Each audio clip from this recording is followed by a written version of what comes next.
Chhatarpur rail मंडल के बांसपानी में बड़ा हादसा हुआ है। आरपीएफ ने एक ग्रामीण को बेरहमी से पीट दिया, जिससे ग्रामीण की मौके पर ही मौत हो गई। और इस वाकये के बाद आक्रोशित ग्रामीणों ने स्टेशन पर जमकर हंगामा किया। स्टेशन परिसर में जमकर उत्पात मचाया। रेलवे कर्मचारियों पर हमला भी किया गया, जिसमें एक कर्मचारी और 2 जवान गंभीर रूप से जख्मी हो गए। जोड़ा टाटा अस्पताल में इनका इलाज चल रहा है। ओडिशा के जोड़ा थाना क्षेत्र का ये मामला है।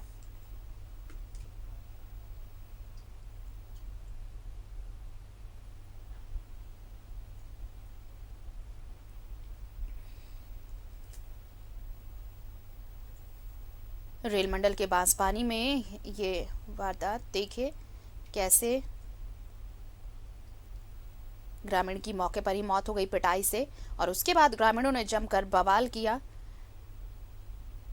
पथराव हुआ, हंगामा हुआ, जिसमें 2 जवान और एक कर्मचारी घायल हो गए।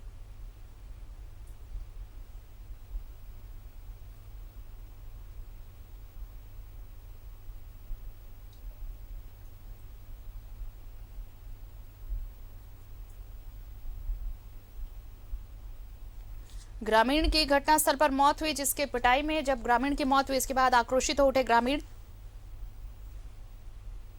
ज्यादा जानकारी दे रहे हैं हमारे साथ कर्मवीर जुड़े हुए हैं, सहयोगी। कर्मवीर, क्या अपडेट अब फिलहाल? चूंकि आरपीएफ ने जब पिटाई की, क्यों पिटाई की गई जिससे मौत हो गई, और उसके बाद ये पूरा बवाल? जो ग्रामीण लक्ष्मण पात्रो बोल करके थे, वो वहां पे साइडिंग में एक लेबर का कार्य करते थे। और उनको जो अभी बरसात के मौसम में जो रेक होता है, रेक में कोयला भारी मात्रा में आ जाता है। उसको खाली करने के बाद ही उस पे आयरन ओर लोड किया जाता है। तो वो अपना खाली करने का कार्य कर रहे थे। इसी दौरान आरपीएफ की नजर उन पे पड़ी और उसे ये कोयला तस्कर समझ करके उनके साथ हाथापाई हुई। और इसी मारपीट के दौरान उनकी घटनास्थल पे ही मृत्यु हो जाती है, जिसे वहां पे प्रत्यक्षदर्शी जो ग्रामीण थे वो देखे। और देखने के बाद उन्हें घर लेकर के गए, जहां पे आपसी जो लोकल चिकित्सक हैं वो उनको देख करके मृत घोषित किए। उसके बाद वहां आक्रोश बढ़ा और तमाम जो ग्रामीण थे वो शव को लेकर के स्टेशन आ जाते हैं और स्टेशन में शांतिपूर्ण प्रदर्शन करते रहते हैं। इसी दौरान फिर कुछ आरपीएफ के द्वारा उन्हें भगाया जाता है वहां पे। इस दौरान जो ग्रामीण आक्रोश हो जाते हैं, आक्रोशित होकर के उन पे पथराव कर देते हैं। पथराव को देखते हुए जो वहाँ आरपीएफ थे और जो ये रेलवे कर्मचारी थे, ये लोग भाग जाते हैं वहां से। और उसके बाद ग्रामीण वहां पे जो आगजनी करते हैं और तोड़ फोड़ करते हैं। इसी दौरान कई जो आरपीएफ उनके नजर में आते हैं, उनके साथ मारपीट होती है। और इसमें अभी 3 जवान जो हैं वो आरपीएफ के वो घायल हो जाते हैं, जो टाटा स्टील अस्पताल में उनका इलाज चल रहा है। और रेल कर्मचारी कुछ जो हैं वो अभी भी फरार बताए जा रहे हैं और वहां पे तनावपूर्ण माहौल बना हुआ है। इसी को देखते हुए वहां पे रात से ही धारा 144 लगा दी गई है और अभी भारी संख्या में आरपीएफ और जो लोकल पुलिस प्रशासन है जोड़ा के, वे लोग अभी मौजूद है और इसे शांति करने में लगे हुए हैं। जी। तो क्या अब वहां पर हालात काबू में हैं? सुरक्षा बलों की तैनाती भारी संख्या में तो की गई है, हालात काबू में हैं फिलहाल?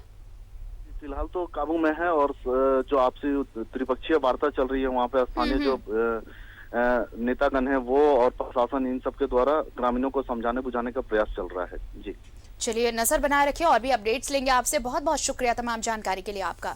तो ग्रामीण की मौत हुई थी पिटाई के बाद, और उसके बाद जब गुस्सा फूटा लोगों का, किस तरह से बवाल मचाया। इसमें 2 जवान और एक रेलकर्मी गंभीर रूप से जख्मी हो गए, जिन्हें अस्पताल में भर्ती कराया गया। और फिलहाल हालात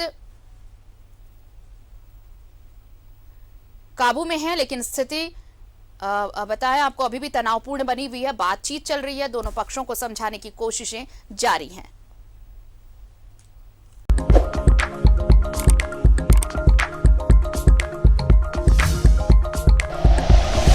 like and share videos, subscribe करें हमारा चैनल और प्रेस करें बेल आइकॉन। न्यूज़ 11 भारत, सच है तो दिखेगा।